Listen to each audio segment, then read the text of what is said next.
Welcome, everybody, to the CFF list best and worst performance predictions for week 8, along with our review of the year to date leaders across all positions. I'm Jay Mill. I got my guy, Willie B, with us as usual. How you doing, Willie? I'm doing all right. Not 100%, but doing all right. All right, playing with pain today. Got a little pinched nerve action, I think. So we'll hopefully get through this. We're going to play through injury and get right into the information that you like best, which is the performances of the best and worst predictions, along with the year-to-date leaders and how they did, and give you some insight on who you might want to consider starting and sitting this week as we get into those conversations, along with who you might want to put in your DFS rosters to win you those big money cash prizes. We're going to do it slightly different just to try to keep it a little more organized. This week, we are going to start with the previous week's results, focusing in on the order that the guys were in last week from each position and looking at our specific results and how our predictions on the best and worst ended up.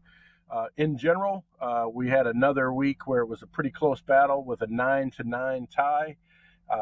As a reminder, the way we score this is if we pick the best at each position group, we get 3 points. If we get the second best, we get 2 points. If we predict successfully the third best, then we will get 1 point, and vice versa for the worst pick. So a little Olympic-style scoring system for the season, since we had a 9-9 tie. Willie B was going into last week with 55 points. He now has 64. I was 4 points behind him at 51, so I'm now at 60. We'll get into the specifics of how we got our points, as I mentioned, as we go through each position. And let's jump right into it with the quarterbacks from last week. Willie B has made a commitment to only pick Caleb Williams, Caden Salter, or Michael Penix to be the best each week. His pick of Caleb Williams was a little bit off track. My pick of Byron Brown to be the best was also off track. He let me down after a really good week the week before. I was on point, got the 3 points for Delora finishing worst. It looks like they were going to give him a little more rest after, to get that injury healed up. They're going into a bye this week. And then Willie, he normally does this with the running backs, but the guy he picked for worst at quarterback ended up being the best, which was Jalen Daniels. What's going on there, Willie? What happened? I did not expect Notre Dame to make Caleb look the way he looked. That's the bottom line. Now, as far as Daniels, I just picked the wrong one to go worst. But there's no way I could have foreseen it, and most people that Caleb was going to have 11.3, especially playing Notre Dame. So as we roll into how that determined the new order, which we can move on up to the order everybody ended up in.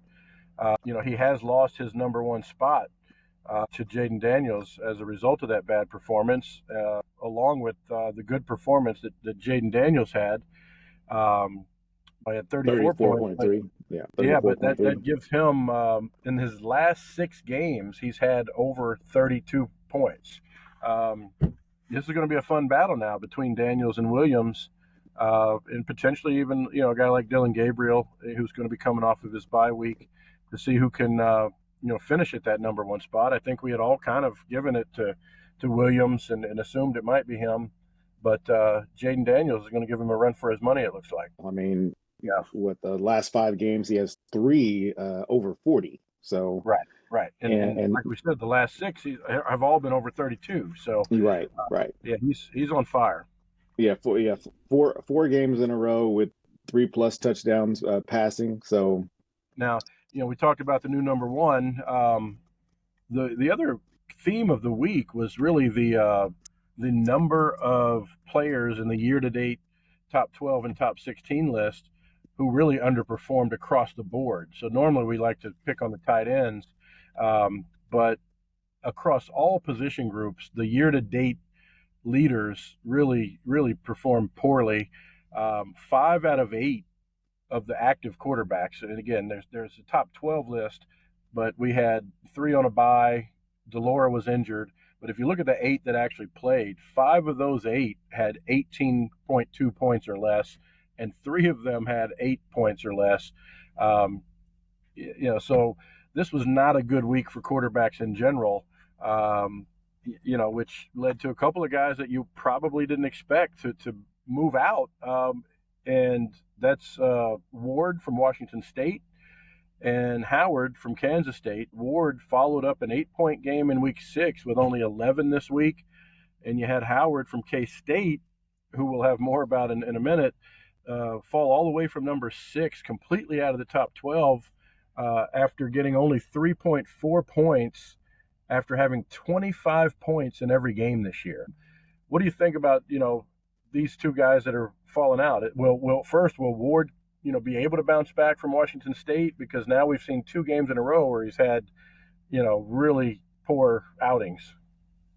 Yeah, now as far as Ward's concerned, I mean, it had to be expected at some point. I mean, he'd been playing so well, and we got to understand that, he's still, to me, he's still playing up to a competition level. So that's going to happen, especially in Pac-12 play. So I would imagine that with especially this week against Oregon, I could see them struggling a bit. Arizona State, he'll probably be okay, but I mean, hell, see what Stanford just did, but they give up a ton of yards, so he may be okay after these 2 weeks, right? But I don't expect 40 every game like he was doing 2 to 3 weeks ago. So, right. So maybe he falls somewhere in between. He probably will improve from the 11.8 points he's had the last 2 weeks, but maybe he gets back into that kind of low 20s number, and maybe that's who he really is. It's kind of that 22-point quarterback on average. Right, exactly. Yeah, now that's where I expect him. Right. Now, as for Howard, this is a really interesting situation because nobody, I don't think, saw this coming. Like I said, he had 25 points for Kansas State. In every single game this year, except for this one, where he ended up with 3.4, after getting benched for the entire second half to the true freshman Avery Johnson, who had ended up with 5 rushing touchdowns. They actually split time in the first half. It looks like the coach was more impressed with Avery Johnson in that split time in the first half enough that he sat Howard, who seemed pretty solid all season long, on the bench. So what does this do to you if you're a Howard owner in college fantasy football, Willie? What do you do if Howard's your guy right now? If Howard's my guy, I probably saw this coming a little bit. I mean, and he was kind of on borrowed time. His problem is you cannot throw interceptions. Okay. And he has 6. I mean, he didn't throw any against Texas Tech, but that was mainly because they were letting Avery Johnson in the game too. Right. They didn't the coach didn't give him enough chances to screw exactly. It up. Yeah. That's exactly right. Right. And that's interesting because, sometimes when you're just looking at the fantasy scores, you're not looking at, some of the negative aspects of the real life performance. And so even though he might have been doing well from a fantasy perspective, those interceptions are definitely something that will get you on the bench in real life. And from what I hear, I still didn't get to see really any highlights. I'm anxious to see Avery Johnson. We talked about him in our waiver watch, and I think if I'm a guy that owns Howard, I'm not taking a chance on him for the next couple of weeks until I see what's really going to happen there with how Avery Johnson will be utilized. But really quick, before we get into our picks, there's 2 guys that also had to replace them. One we had mentioned a few weeks ago, you might see work his way back in, which was Shedeur Sanders. He had a 39.7 point game. He's had really a little bit up and down year, but I think he's probably proven to be more consistent than inconsistent. And he's a guy that I think should stay in the top 12 for the remainder of the year. What do you think about Shedeur at this point? I think their worst games are behind them, playing Oregon and playing USC. Those were the ones that, we thought he, might struggle in. I mean, he obviously did against Oregon with a 6.9, and, that Oregon game was, that USC game was a classic with his 41.8. But So they get a bye. They get to hopefully get a little healthy, and then after the bye, they travel to UCLA. His toughest game down the stretch might be the last one, which is at Utah. I like what he can put up this next month. So Okay. And the other guy that made his way back in, and it's funny when this happens, but he kind of backed his way into the top 12 after having a bye week, but because the performances of some of the other guys allowed him to slip in, even though he had a bye, is Haynes King. Um, I went back to look at his numbers, and I know when he appeared here 2 weeks ago, we talked about the fact that he could be in and out, but if nothing else, he's proven to be very consistent with his lowest game being like 20.9 points. And I think every other game out of his five have been between 22 and 30 points. So, it's not a flashy name. He's not a flashy performer in terms of, the guy that's going to put up 35 or 40. But if you're looking for consistency, Haynes King seems to be the guy that's going to, at least get you 20 to 23 points on a week in and week out basis. And I could easily see him doing that here against Boston College this week. So I think he's a guy that you'll see, stick around maybe at least another week and be here again next week. yeah, I can see that. There's going to be a few others that kind of trickle in also, and that's Mm, mainly because of bye weeks. right. And they're like I say, now we're in conference play. Things are going to change just a bit. So with that, we will move into this week's predictions on who we think will be the best and worst performers. Um, I want to give one little tidbit, especially on what we're talking about, on a mhm. guy that I'm actually looking for to come up and take that spot. Is going to be Donovan Smith out of Houston. Oh yeah, So I mean, yeah, he's right on that cusp, and so I would imagine that he could probably, especially with Delora being off and then banged up and all that, yeah. he could easily come in and take So that 11 or where's 12 spot. He is actually at 13 right now. okay? So he's the next man up here, He's the and next he's man coming up. off that huge performance of kind of 42 or 43 points with the Hail Mary win. So yeah, that's a good one, a great dual threat guy. All right, so there's Willie's always giving some nice looks into who might work their way in from the outside. I Well, like that. because he's had back-to-back 35-point games and threw 4 touchdowns in both. Um, so with that, let me get my prediction in here. I think I'm going to go best, and I really like this guy. Uh, for his consistency, similar to Haynes King. We've talked about Castellanos being a guy that's been your 22 to 26 point guy very consistently. But last week he proved that he can do more than that, or I should say, the week against Army. When he ran the ball like 30 times, they're going against a Georgia Tech team that, regardless of what Fantrax is saying here, as far as them being 102nd against quarterbacks in general, they're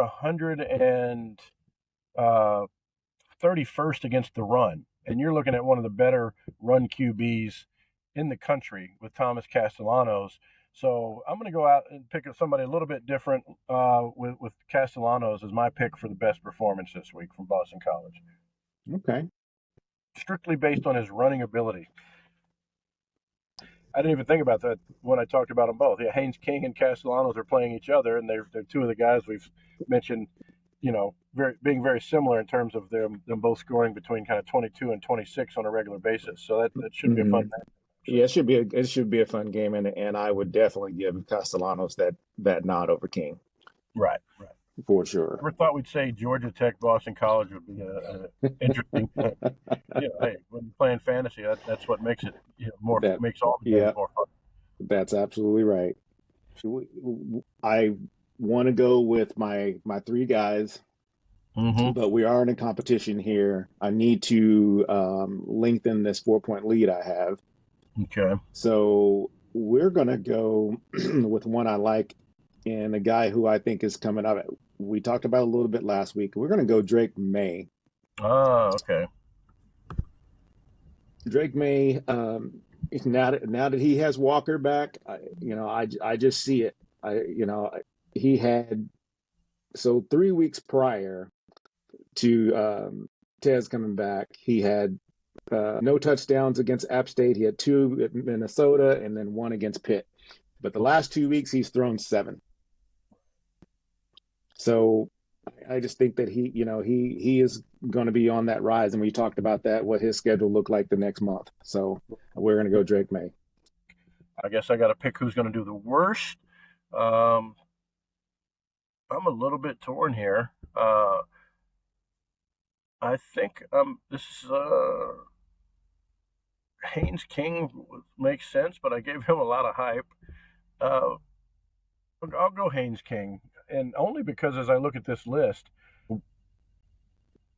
I've talked about his consistency and how he is always in between 22 and 26 points. But even if he does that, I see a lot of guys on this list getting over 25 points. So, that's the only reason I'm going with Haynes King, because I do think, I don't think he's going to have a bad game necessarily. I just think that, again, he's in the top 12.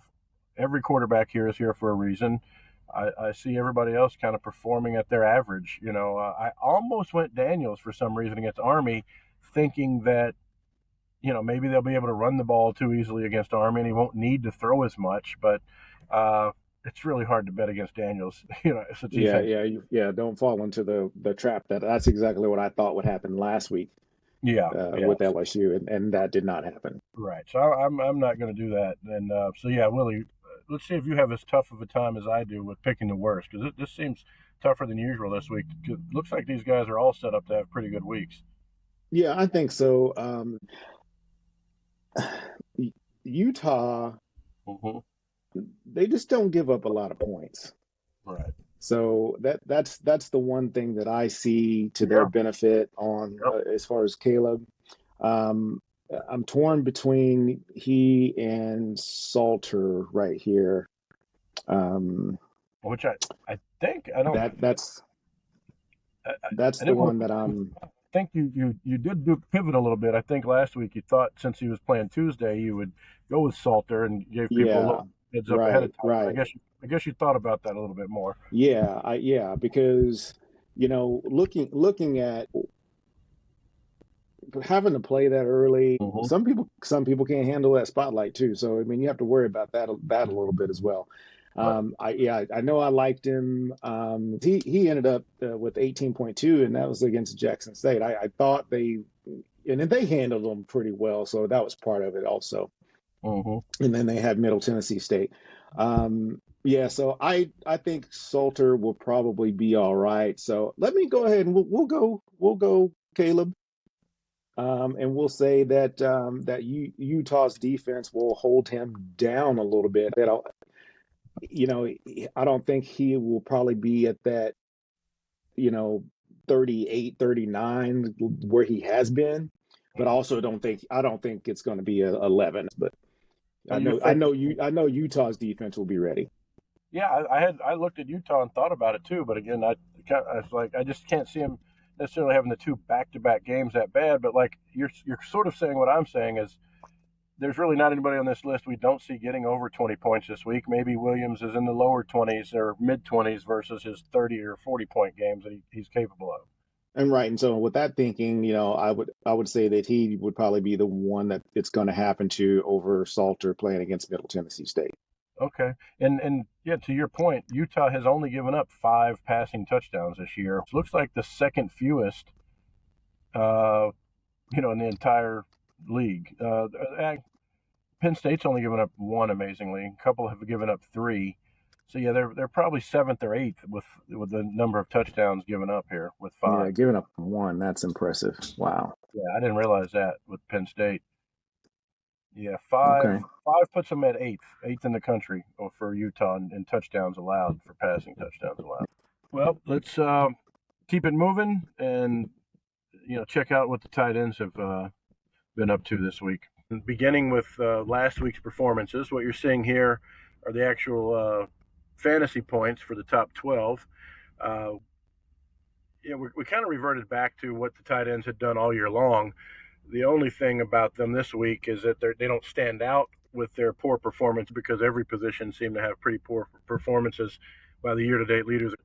In this group, we had 5 out of 10 who actually played, that were under 5 points. So half of the eligible tight ends that could score points out of the top 12 scored under 5 points, which again is not surprising. We had something similar to that between weeks 1 and 5, so we're not going to dwell on that. But I have to stay starting with you know our best and worst predictions. It was shocking that Mitchell Evans was in that group that performed under 5 with his 3.3. Um, I guess everything else was working so well for Notre Dame, they just didn't, need to look his way. USC does give up a lot of yards to traditional wide receivers, so the tight end must not have been needed. Um, so neither one of us scored with our best predictions. You had more of an excuse. Bowers, as most people should be aware, went out with an injury and still had 7.3 before he went out of the game. So you were on track to have one of the better producing tight ends, but you can't account for or can't predict injuries. So No, that kind of threw you off there. But do we have any update on the Bowers injury from what you've heard or seen? that's why I put the little medical tag on him. Mm-hmm. So he is. I see conflicting things on him. I want to say I saw one last night that he was going to be out, and then now I see he had surgery on his ankle and is expected to miss 4 to 6 weeks. I think Georgia would probably hope at this point they just have him back for the end of the season and maybe a conference championship and the playoffs. If that's the track that they're on. We both successfully called Olsen as an injury out. He didn't play. Conley ended up not playing either for Marshall. So looks like they were his ankle injury, which they did announce it was an ankle injury, was a little more severe. So hopefully they'll get him back on the short week. But yeah, we both ended up with the 3 points there, for successfully predicting Olsen wouldn't make it back. So now we move into the new group of kind of who's in and who's out from the top 12. So you could scroll up to the current year to date. All And right. what we saw here was we've got two guys that fell out, just like the quarterbacks. One was Olsen. He doesn't qualify anymore because he's missed so many games because of his injury. The other name is the more interesting, which was Rex from BYU, who ended up with 1.1 points after just having 2 targets this week, which gives him back-to-back weeks with 3 and 2 targets after having 8 to 12 targets in each of the 3 games prior to that. So just when we thought you were going to start seeing some consistency from Rex, who was very inconsistent the 2 years before, here we go with kind of the Rex we've had, from 2021 and 2022. So just beware if you've got him. But like with all the tight ends, it's hit or miss. It seems like with anybody except for the guys we've got sitting here at number 1 and number 3, which are Dallin Holker and Holden Willis. Um, Willie, we've talked a lot about Willis over the last 2 weeks. Is there anything else we can say about the kid? No, he's just a baller. I mean, that's all it needs to be said. I mean, and other than his slight ability, like we've discussed, that's the one thing that you're just leery of, and hoping that his body will hold up with the amount of work that he's getting. But he's legit as far Right, as the right, tight ends prospect. right. And this was his 3rd week in a row with double digits. Holker, it looked like, was going to have another game without a touchdown, but I went to bed and didn't know it until Monday that Holker ended up catching the tying Hail Mary touchdown pass, for Colorado State that ended up getting them the win against Boise in overtime. To kind of extend his lead in that number 1 spot here for Colorado State, since Bowers ended up leaving early with the injury. The other guy, the next 2 guys at 4 and 5, Sano and Stover, have shown some consistency as well. They're just not going to, get you the big flashy games, it seems, but they're very consistent. There's probably nobody else on this list that you can trust wholeheartedly. I'll just leave it at that. And then if you don't have anything else to add, then we can move into the picks. But I'd say, No, I'll just, say that, yeah, as before we go to the picks, let's just say, we'll do gentleman's bet that, we understand Bowers is going to be gone 4 to 6 weeks. Let's not go ahead and just take the cheap out on that. we Yeah. will agree from here on out, as long as we see Byers out with the injury, we won't choose him as the guy that will have. So, I'll agree with you on that one. So all he right. won't be one of our choices. With that, go ahead and make your first choice, best or worst, whichever you want to start with for this week, for week 8. All right. So for week 8, I'm gonna make this short and sweet. Here's another guy who I think is a little bit banged up. So I'm gonna go ahead and steer clear. Man, he had some good weeks prior to that, but I'm gonna go ahead and steer clear of Eric All this week. Yeah, they played Minnesota. Minnesota gives up a lot, but obviously, if he is banged up, let him get healthy. That's kind of how I see that. Why not get him healthy, For the especially same, leading into their bye? So, right, yeah, for the same reason, and because they are on a short week, I'm going to go with Conley. I think if he was banged up enough to miss 2 games, um, the combination of playing a really good James Madison team, uh, who's tough to do anything against. You know, Conley may be back, but I don't know that he'll be that productive this week if he is back against James Madison. So I'll choose him as my worst performer. and I'm gonna leave this one for you. I'd already talked about Holger last week. Mm-hmm. What my thoughts were. So I'll let you test those waters. So I'm gonna go with the man with the hot hand, and that's Holden Willis. Okay. They get Liberty this week. I would hope that he can continue. And earlier you said he's got 4 weeks in a row with double digits. So with that, I don't like the Fantrax ranking so much against tight ends here, and I know UNLV, on the other hand, is really bad in terms of just giving up passing yards in general. So what that tells me is they're giving up a ton of yards to the wide receivers, but they use Holker a lot like a wide receiver at Colorado State. You've got Torrey Horton there also, who should additionally have a good game, but I will go with Holker as my pick for number one. The ranking against tight ends doesn't scare me again because Holker's moved all around the field. He's not just lining up with his hand in the dirt. So let's get Holker. Let's let Holker keep his number one spot. Plus, Yep. we've got him in the Kings Classic, and we still need him to keep working for us, so we can push to 8-0 this week. Well, let's see. He had not quite as much of a Hail Mary as you think, but it was. I mean, it was 33 yards. Okay, I thought it was Um, like for 40, but okay, yeah, yeah, still, so it was with no time left too, which is what made it more exciting. Kind of like right. the one. The only reason why I bring that up is I was looking to see what he did against Boise. He had 7 for 85. Mm-hmm.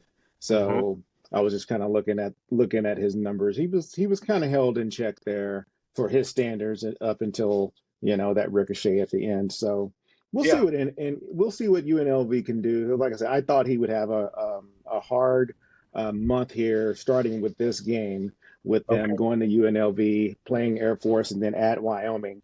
We had talked about that before. I thought would be the start of his, coming down a bit. Bowers was supposed to go up, but with the injury, now maybe it's Holden Willis's turn to Yeah.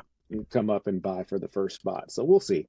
Right. And it looks like without you said he was probably at about looks like 6 catches for 50 yards before that game tying touchdown. So the good Right. thing is if you are an owner of Holker, the worst case is he would have still got you 11 points last week. It looks like with his 6 for 50, which Hmm. is matches what he did the week before. So he is one of those guys that without a touchdown is still going to get you 10 or 11 points. It seems like no matter what, which is a fantastic position to be in with any tight end this year.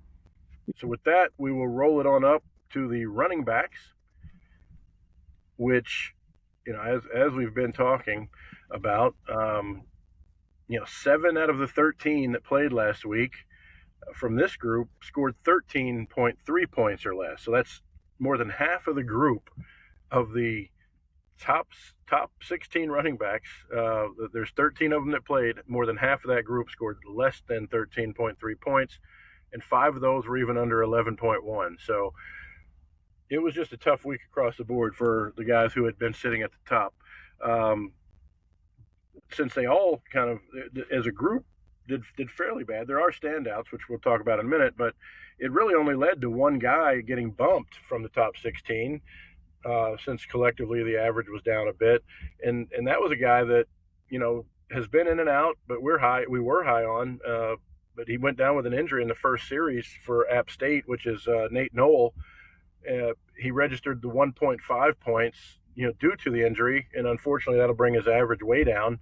Uh, and the guy that replaced him, moving in as the new entry, which we'll talk about when we move and show you the top 16, was Marquise Irving. So I'll save some of his stats, but there's your new guys. Irving's in, Knowles out. In terms of our predictions, Willie B nailed it. Not. It seems like when he picks Ginty, he does go off. When I pick him, he's mediocre. But I've only picked him once, and I happen to pick his one mediocre game. Willie's picked him a couple more times, and Well, I won't pick him this week. okay. But yeah, you nailed it last week. You also nailed Blake Watson. You got 3 points for Blake Watson having the bad game against Tulane, who you've been warning people all year not to play fantasy players against. Man, it's something about them. They just know how to contain you, and they've Mhm. been doing a damn good job of it. So Right. Now, meanwhile, I owe Omarion Hampton a big apology. I have been insisting that his big game earlier in the season was the fluke game when I think he had 42 points or something like that, and that was the only reason his points per game had been skewed, and he was on the top 16 list. And while I didn't think he was a bad running back, I didn't think he was worthy of top 16 status, and he would be falling, kind of closer to a 16 to 20 point average per game. But he made me look really bad with a 35.7 against Miami. I will not be going against Hampton anymore this year. He's proven himself in my eyes. And then on the flip side, uh, I'm not going to lose hope in Vidal. For Troy, he had a down game, but for him, a down game was 13.3, which is very average. Nothing to write home about, but there are several backs who had way worse games. So I didn't get any points for Vidal. I was shut out as far as best and worst picks. So let's get past this screen. This is an ugly screen for me. all right. Well, so anyway, that's where I picked up the rest of my points. So Yeah, yeah. Willie nailed it on the running backs. He predicted the best and the worst, for 6 of his 9 points. Now, we mentioned the one new name you see here really came from pretty far out. That was Bucky Irving coming in from 29th to 15th. He had his 28.1 points. He had a bye the week before, but if you go back to week 5, he had 20.1 points. So this now gives him 2 games in a row where he's had over 20. His first 2, he also had 30 and 22. It's just those games in the middle. He had 9 and 13. So he's now had 4 games at 20 plus, with 2, that slid him down in terms of his average a little bit. But the thing that scares me still a little bit about Irving is outside of this week, his carries are only ranging kind of in the 10 to 12, 10 to 13 range. He did get 22 this week against Washington, but that seems to be the anomaly. And, there's just not a ton of volume there, even though, he's produced in 4 out of his 6 weeks in the 20-point range. Uh, did you have any thoughts on Bucky or Irving in general, Willie, to go along with that? no, I think they're going to be putting up points. So I mean he'll get his chances. He also gets some receiving, even though he hadn't had a receiving touchdown yet, which is a little bit surprising to me. But you know, there's plenty of ball to go around, and for him to get those 22 carries last week, though, that still tells me he is to me he's the number one guy. So anytime you're the number one guy in an offense like that, you got to give your respect too. So Yeah, you're going to get your opportunities even in the games right. where fewer carries. That's a good point. I mean, and this was their toughest game, and that's who they relied on. That should tell you something Hmm. about it as well. So yeah, Hmm. that makes me less scared if I have him on my roster. Um, getting the endorsement there from Willie B that he's their clear go-to guy when they need a running back they can rely on. Right.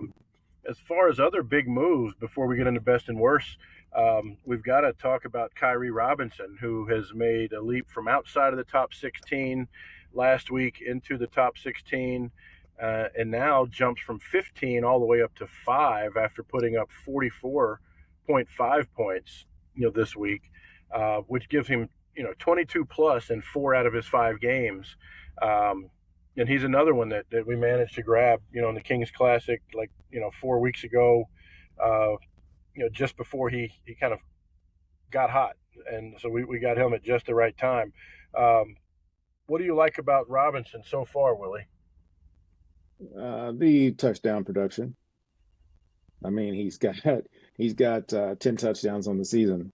Wow. So that's what I like the most. I mean, he's only gone over 100 yards twice. Right. So I mean that touchdown production that he has, that's what is separating him and moving him up board. Yeah, and I'm not aware really of any San Jose State receivers that have stood out this year either. So that kind of tells you what you might need to know on the other side is, they don't really have a lot of game breaking type receivers that can steal, points from him. Meaning they're not getting those long touchdowns. They're driving the ball down the field, and it looks like he's getting those chances, near the goal line to, keep that touchdown production up. So Right. Yeah. Yeah, that's you're 100% right on that because I don't think that they even have a guy in the top 100 yeah, as as you far know as as far receivers, as yeah, as far as that's concerned. So, which is a little bit yeah, I unusual for a definitely San I Jose definitely State agree with team. that. Yeah, Oh, yeah, you normally right. see one of them Exactly. at least there in the top, 40. Um, Hmm. yeah, the other big jump is the guy we already mentioned, Omarion Hampton, moved from 14 to 5. Everybody else, for the most part, stayed fairly close to where they were. You didn't see any drastic moves outside of that. But I do have to say, Ali bounced back. He went from number 5 up to number 2 with 3 touchdowns. Uh, they mentioned that he was kind of nursing an ankle, but it wasn't enough to keep him out of the game. Clearly, with the 3 touchdowns that he had, I even saw him catch a pass and take it 65 yards down the field. Looked really good there. So, Ali is back in action, and it's going to be a nice battle here. Even though Ginty has really separated himself, if you look at that point differential at the top with Ginty at 35 points a game compared to running back 2 at 27. In any normal year, 30 is very impressive and normally leads the list. But Ginty is going to be interesting to see if he can hold up this level, which is, just astronomical as far as 35 points a game, for a running back. Yeah, like I say, his last 5 games, his worst game was 20.3 against San Jose State. Mm-hmm. He didn't score in that game, and it Right. also lost 2 fumbles. That was the one I So had him picked in. yeah, yeah. So all right. So you're not allowed to pick Ginty again, but no, Right. this guy is the number one fantasy running back for sure. Right. Right. So it's my turn to go first. Uh, so I'm gonna go. It's going to be interesting to see if Taylor's back for Minnesota. We mentioned that after the bye would be the real test for Darius Taylor to see if he was the real deal. Uh, I think I'm gonna go away from that one, but he's right there. I'm kind of choosing between Taylor and R.J. Harvey. I like the Oklahoma defense, so I think they might slow Harvey down. Uh, I don't think he's going to reach that 20.7 average. Again, I don't think he's going to have a horrible game, but I can see him being more of a 15 to 18 point guy this week versus his 20. Um, and a lot of these guys here, I see at least reaching their average. So I'm not going to bet against anyone else on the list here. So Willie, who do you think is going to have the worst outcome? No, I'm on the same page as you are. It's either Taylor or it's Harvey. Um, just so that I pick one. I'm gonna say it's still gonna be Taylor. I'll Okay. just go that way we don't have the same one. We'll see what happens. You might close the gap a little bit, but yeah, until I see it and see that he's back, that's where we have to go. I mean, we have to understand that. I mean, before he got hurt, you know, 86 carries in 3 games. You know, some of that takes a toll depending on who you are. So he's questionable. So that's probably a safe pick there by Willie going with Taylor. So those are two options there for guys you don't want to touch. As far as guys, that we expect to have big breakout games, we talked about Kyrie Robinson a little bit earlier. He's going against Utah State, so I like him again this week. And I think that's who I'm going to stick with. I'm going to go with Kyrie Robinson against a Utah State team that is 101st against the run and has given up 16 rushing touchdowns, which is very bad. That puts them at 127th in the country in terms of rushing touchdowns given up. Ooh. So let's go all in, all the chips in on Kyrie Robinson again for a big Kings Classic production for us to push that to keep us undefeated. Okay, I went May, so I'm gonna stay away from Hampton. I'm not going to double down on that. I am going to go, and this is somewhat a surprise for me because usually I would not do this. I know where you're going. But I would not do this, but they have to be chomping at the bit to get back on the field after the loss to Oklahoma. Right. And we're gonna go Jonathan Brooks. I like that. That was my second choice. So I like that one a lot. I just looked up their Houston's production against the run also, and they're 99th. So you should feel good about that. Looks like for his touchdowns, they've also given up 13, which is really really bad. Right. He has 5 in his last 3 games too. So not only are they 99th against yards, they're 99th against rushing points. So I think that's a pretty safe bet. That was my second choice. I mean, if you can get 27.3 in a rivalry game against a pretty decent defense, I would hope that you can get close to that against Houston. Right. So now we will make our way up to wide receivers. You could probably consider this the best group of performances among all positions, even though, again, 6 out of the 13 that played in this group still scored under 16 points. So, again, if 16 points from a regular player would not be too disappointing if you had them in your lineup, if you're looking at kind of your wide receiver 3, maybe even your flex player. But we're talking about guys who are in the top 16 for the year, and half of them were failures based on how they've performed so far this season as far in scoring under 16 points. These are guys who are all averaging kind of over 23 or 24 points. So again, really low production across the board with all position leaders.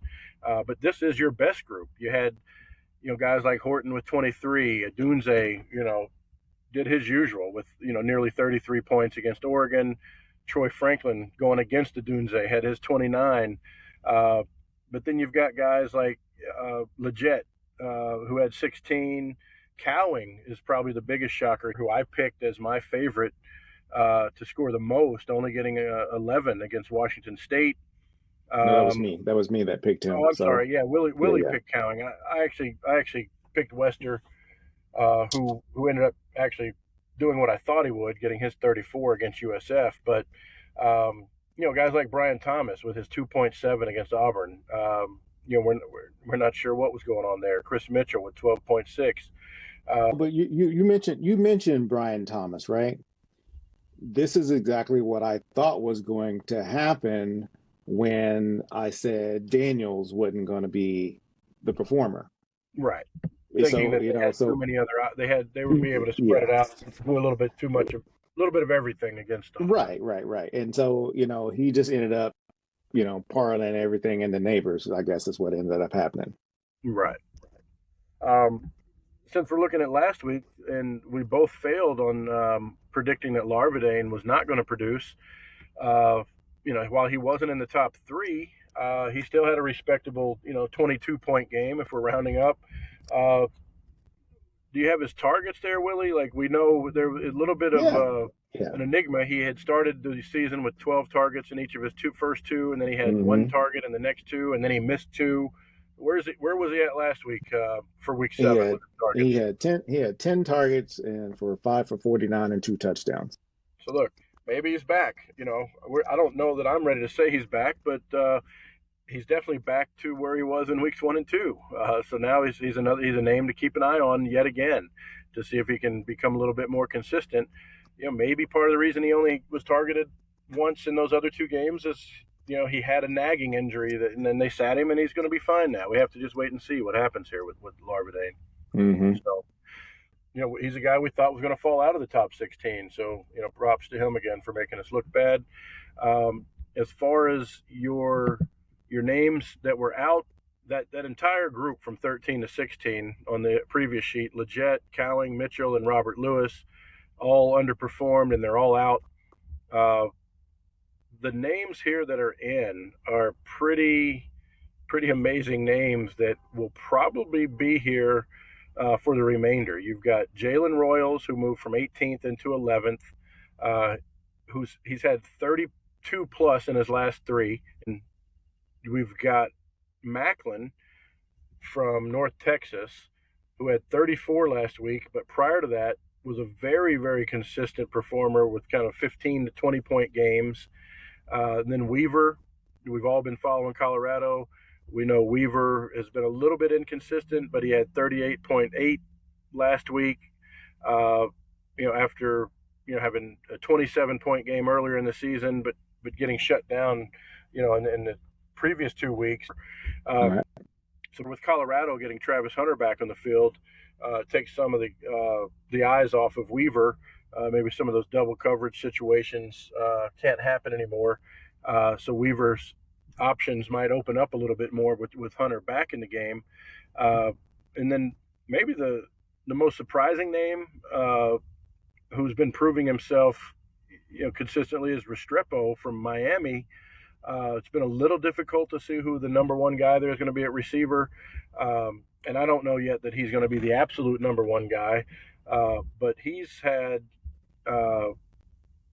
amazing run here. And going back 4 weeks, he went from 6 targets to 9 targets to 13 targets to 18 targets over the last 4 weeks. So he's tripled the number of targets, from 4 weeks ago. And looks like he's definitely going to be Van Dyke's, number one go-to as far as receivers he's looking for. So Restrepo, he's going to have a tough one against Clemson this week, but he's going to get his looks regardless. 4 new names, but they're all names that have a good chance of sticking around here in the top 16. I forget who's going first here, Willie, on the receivers. Who I made the first? think I think this is me going first. All right. Well, let's do it like that. Then I'll have a little more time to think. I'm gonna go with the guy, and we. It's just that defense. They're not. I have to look at their record. Do we know what Tulane's record is? You know what that is off the top of your head? No, but I can check. Hey, well, Yeah, we're they're gonna. five I'm and gonna. one. Yeah, they're Yeah. five and So one. yes, I'm gonna go Jay Macklin. Makes sense based on your theories about who to stay away from. I mean, he he had the thing is about Jay is that he has a touchdown streak that he has to keep active. Right. So he's scored in every game. So I may be wrong, but I'm gonna stick with what Tulane has been putting Yeah. together here. And the interesting thing about Tulane is if you just judge them based on the yardage, you'd think they were not so good on the passing D side. They give up nearly 250 a game, which is 101st. But they stand out among that group around them because they've only given up 7 passing touchdowns, which Mm, all the teams around them are in double digits between 10 and 14, most of them around the 12. So they've given up basically half the touchdowns a lot of the teams that are around them in that range have given up. Yeah, and here's what makes sense to me. They're seventh in rushing defense, which means teams go into the game against Tulane knowing like we can't run the ball, we've got to try to pass it. So they're getting their yards there because they're basically forcing teams to pass the ball, but then they're still not giving up the touchdowns. Go Malik Washington as the worst. I saw something with the North Carolina passing defense. They're actually one better than Tulane. They've only given up 6 passing touchdowns. And similar to Tulane, they've given up some yardage, 245 a game, but they're not letting guys get in the end zone. So since we've got a pretty strong group here that might all put up yards, I'm going to go with the guy that I think will have a more difficult time getting into the end zone, like your guy Macklin, which is Malik Washington. I know he's a great athlete, but there's a lot of guys here. I think the tougher decision this week is who's going to have the best game, honestly. So let me see who you got Yeah. there. Yeah, because the thing is about Malik, he has a touchdown streak also that he has going on. I mean, he scored in every game except for against Maryland. Right. So I mean, that's saying something if you're picking him. Yeah, well, I'm looking like again in terms of touchdowns given up, North Carolina is tied for 14th, while your guys at Tulane are tied for 21st. So like these are really tough teams to score against. That we've picked our worst. So we've got some logic behind it, if nothing else. We're not just picking guys randomly. So so if I got to go, we're just going to take the best guy. Both of these guys, man, having two teammates on the list makes it a little tougher. Mm-hmm. Now, while you're thinking, I'll point out, Terrell Vaughn and Royals. I didn't mention earlier with Royals joining the list. Yeah, he's sitting right next to his teammate Terrell Vaughn, who's slipped a little bit, from where he was in the beginning of the year, but he's bounced back in maintaining a solid top 16 spot here. Terrell Vaughn at number 11, but Royals is looking great. Sitting there right with him. In that 12 spot. Mm-hmm. So this guy I'm going to take here. There was a little bit of doubt what was going to happen with him. Yeah, we're gonna go Rome. Okay. We'll take Rome this week. Yeah, this is a tougher group than usual to pick the best performer from because I could see everybody in this top 10 having a really big game this week. It was hard. I'm going to pick a guy who, by the time you're hearing this, we will know if it happened or not. But we will. So there's a record on this. Post the graphic today, which we record this on Tuesday. I'm going to go with Malachi Corley against Jacksonville State on Tuesday. The matchup looks good. It's not the worst defense, but I just feel that good about the Western Kentucky offense and how he looked last week in his last game with the 207 yards. So even though I would like to pick a guy that's playing after Tuesday for your benefit, I've got to go Corley so I can try to get some points here. And we will post a graphic for the wide receiver picks before the game so that, that advice can be out there for anyone that is thinking about it. I got you. That's good to do. Yep.